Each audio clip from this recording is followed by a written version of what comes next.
अस्सलाम वालेकुम।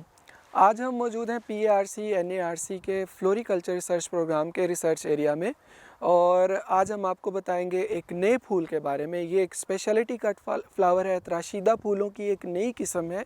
इन्हें आप नावल स्पेशलिटी कट फ्लावर भी कह सकते हैं। दुनिया भर में फूलों के रुझान जैसे जैसे बढ़ रहा है, इसी तरह पाकिस्तान में भी तराशीदा फूलों का रुझान बढ़ रहा है। और फ्लोरिकल्चर के किसान के लिए या हॉर्टिकल्चर में ऐसे किसान जिनके पास छोटी जगह है, जिनके पास ज़राअत के लिए कम जगह मौजूद है, उनके लिए एक बहुत अच्छा मुनाफा बख्श फूल है जिसको वो अपनी कम जगह पे लगा के उससे ज़्यादा प्रॉफिट कमा सकते हैं। तो मैं आज इस फूल के बारे में आपको बताऊंगा। ये है स्टॉक फ्लावर यानी कि मेथियोला इनकाना इसका साइंटिफिक नेम है। और पाकिस्तान में फूलों के बढ़ते हुए रुझान के साथ ये देखा गया है कि जो कंज्यूमर एंड यूज़र जो है उसमें स्टॉक फ्लावर यानी कि ये जो फ्लावर है इसको बहुत ज़्यादा पजीराई दी गई है, इसको बहुत ज़्यादा पसंद किया जा रहा है। और किसान के लिए भी, क्योंकि एक ऐसी फसल है कि जिससे ज़्यादा मुनाफा उसको मिलता है, तो हमने पीआरसी के फोरम से इसको अपने आम किसानों के दरमियान इसकी टेक्नोलॉजी को मुतारफ़ करवाने के लिए इसके तहकीकाती जो ट्रायल हैं वो लगाएं और हमें इसके बहुत अच्छे नताइज मिले हैं। स्टॉक एक ऐसा फूल है जिसको पाकिस्तान के मुख्तलिफ़ मौसमों और मुख्तलिफ़ जगहों और मुख्तलिफ़ ज़मीन की सूरत हाल के मुताबिक इसको लगाया जा सकता है। ये एक शॉर्ट ड्यूरेशन क्रॉप है। आम तौर पे ये पाकिस्तान में विंटर एनुअल यानी कि सर्दी के फूलों के लिए लगाया जाता है। माजी में इसको सिर्फ क्यारियों में या गमलों में लगाया जाता था घरेलू सजावट के लिए या बागवानी और चमन आराई के लिए, लेकिन आजकल इसकी ब्रीडिंग को इम्प्रूव करके, इसकी थ्रू ब्रीडिंग नई वैरायटीज़ को इंट्रोड्यूस करके इसको तराशीदा फूल के लिए इस्तेमाल किया जा रहा है। ये एक ऐसी फसल है जिसको आप साल में मुख्तलिफ़ टाइम पे उगा सकते हैं और बहुत थोड़े टाइम में आप इसको उगा के और इसके फूल हासिल कर सकते हैं। इसकी एक सिंगल स्टिक जो है वो फूल के तौर पे मार्केट में सेल होती है और कंज्यूमर इसको बहुत ज़्यादा पसंद करते हैं। ये एक ऐसा फूल है कि जिसमें हल्की सी भीनी सी खुशबू भी होती है। आप इसकी खुशबू को 7 से 8 दिन तक एंजॉय करते हैं और इसका फूल काटने के बाद 7 से 10 दिन तक ज़िंदा रहता है।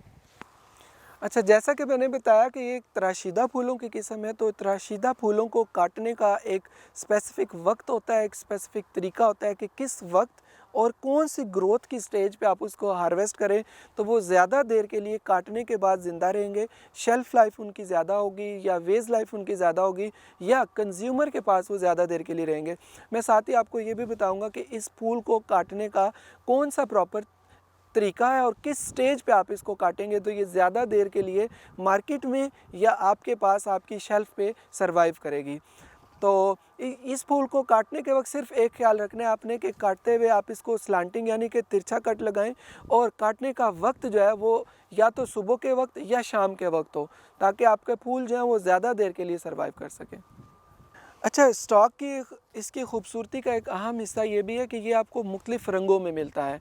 आजकल क्योंकि लोग मुख्तलिफ़ इवेंट्स पे, मुख्तलिफ़ ओकेजन और मुख्तलिफ़ पर्पज़ के लिए फ़्लावर यूज़ करते हैं, तो उस मकसद से भी अगर देखा जाए तो आपको इस फूल में मुख्तलिफ़ रंग मिलेंगे, जिसमें सफ़ेद है, सुर्ख है, जामुनी है, हल्का गुलाबी है, जिसमें पीच कलर है, प्लम कलर है।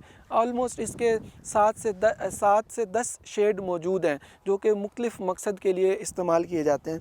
अच्छा, फिर इस फूल में इसकी एक और ख़ूबसूरती है कि इस तरह के जो इसके फूल हैं, अगर आप इसको थोड़ा करीब से देखेंगे तो ये आपको इसके डबल फ्लावर मिलेंगे। इस तरह का जो फूल है इसकी मार्केट में इसको ज़्यादा पजीराई मिली है और इसकी ये जो एक स्टिक है ये इसकी सिंगल फ्लावर की निस्बत ज़्यादा महंगी बिकती है। अगर मैं आपको ये दिखाऊं तो ये वाला जो है इसका ये सिंगल फ्लावर है, आप ये देख रहे हैं इसकी जो पेटल्स हैं उनका सिर्फ एक वर्ल है। तो ये दोनों अगर आप फ्लावर देखें तो इसके ये सिंगल और डबल फ्लावर में बहुत ज़्यादा फ़र्क है। अगर मार्केट वैल्यू के हिसाब से भी देखा जाए तो जो डबल फ्लावर है इसको मार्केट में जो रिटेलर हैं और जो कंज्यूमर हैं उनकी ज़्यादा प्रेफरेंस हासिल है। अच्छा, इस फूल की खूबसूरती का एक हिस्सा ये भी है कि आप इसको गमलों में भी लगा सकते हैं, आप इसको अपनी क्यारियों में भी लगा सकते हैं और आप इसको जब फूल खिलने के बाद इसको काट के अपने गुलदान में भी बगैर किसी और सजावट के एज सच आप इसको गुलदान में पानी में रख देंगे तो ये 8 से 10 दिन तक बिल्कुल ज़िंदा रहेगा। जैसा कि मैंने आपको बताया कि ये एक ऐसा फूल है कि जो कम ज़मीन या ऐसे किसान जिनके पास ज़मीन का टुकड़ा कम है या एक प्रॉपर एग्रीकल्चर लैंड नहीं है या ज़्यादा उनके पास स्मॉल लैंड होल्डिंग है, तो वो लोग भी इसको लगा के इससे ज़्यादा मुनाफा कमा सकते हैं। वो कैसे?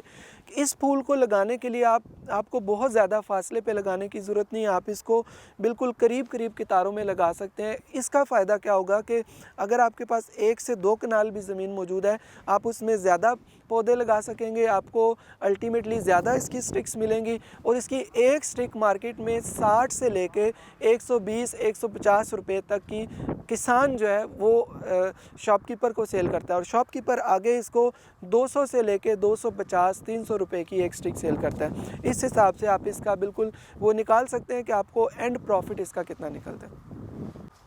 PARC NARC का मकसद इन तमाम फूलों पे और इस तरह की तमाम फसलों पे काम करने का ये कि हम अपने आम किसान को मुनाफा बख्श फसलों के बारे में ज़्यादा से ज़्यादा इंफॉर्मेशन दे सकें, उनको प्रोडक्शन टेक्नोलॉजी दे सकें। हमारे पास जितने भी किसान भाई आते हैं, हमारे पास मुख्तलिफ़ लोग जो फूलों के बारे में और फूलों की काश्त के बारे में मालूमात के लिए आते हैं, हम हर वक्त उनको रहनुमाई फ़राहम करने के लिए अवेलेबल होते हैं। अच्छा, इसके बारे में एक और हमारा मार्केट सर्वे है कि किसान को ये प्रॉब्लम आया पिछले 1-2 सालों में कि उन्होंने जब इस फूल की मार्केट में बढ़ती हुई डिमांड के मुताबिक इसको जब ग्रो किया तो उनको मार्केट में उसका रिज़ल्ट अच्छा नहीं मिला। उसकी वजह यह है कि हम लोग मार्केट सर्वे नहीं करते, मार्केट एनालिसिस नहीं करते, एंड यूज़र को नहीं देखते कि हमारे कंज्यूमर की किसी भी फूल या किसी भी फसल की डिमांड किस वक्त, किस जगह और कैसी किस्म के फूलों की है। तो इस हवाले से मैं ये कहूँगा कि फूलों को लगाते वक्त उनका प्रॉपर प्लान और प्रोग्राम किया जाए कि आप जब फूल लगा रहे हैं आपको ये पता हो कि अगर आपकी फ़सल 70 से 90 दिन की है तो वो किस वक्त तैयार होगी। क्या उस वक्त आगे रमज़ान, उस वक्त रबीउल अव्वल या उस वक्त कौन से ख़ास इवेंट आ रहे हैं ताकि आपकी फ़सल अच्छे दामों बिक जाए। आप जब भी ये फ़सल प्लान करने लगें तो अपनी प्रोग्रामिंग करें ताकि आपकी फ़सल महंगे दामों मार्केट में फ़रोख्त हो सके।